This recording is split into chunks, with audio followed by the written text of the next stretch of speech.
Amen. Hallelujah. Angikubingelele lapho ekhaya egameni lika Jesu Kristu. uJayzile, uJohn Zwane, John Jay-Z Zwane. Ngithi ngiphethe nayo incwadi. Yizwi likaNkulunkulu alibuyile lambatha egameni lika Jesu Kristu waseNazaretha.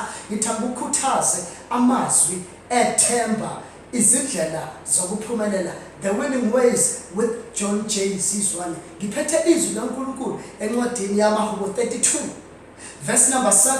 uDavide uthi, wena uyindawo yami yokuqasha, uyangilondoloza ngingahlupheki, uyangiphahla ngenjabulo yokukhululwa sena. Lalela mntakababa, uDavide uyayazi indawo yakhe yokuphephela. uDavide uyazi kufanele abalekele kuphi uma ngabe zimshaya zimnetha inhlebo zabantu nenkinga, nokuzondwa, nokuvukelwa, nokushiwa yimndeni, nokuxoshiswa emsebenzini, nokuphelelwa umshado, nokuphelelwa ibhizinisi. Lalela mntakababa, noma ngabe izwe lizamazama, uJehova uyindawo yokuqasha. Asibalekele kuNkulunkulu. Uthi omunye enqabeni enguJesu ngizoqasha. Angigijime ezwini likaNkulunkulu encwadini yamaHubo 16 verse number 8. uDavide uthini? Uthi uDavide, ngimbeke uJehova njalo phambi kwami, ngokuba ungakwesokunene sami angiyikuzanyazanyiswa. uDavide uthi, angibeke uNkulunkulu phambi kwami, angiguide, angihole umelusi wami.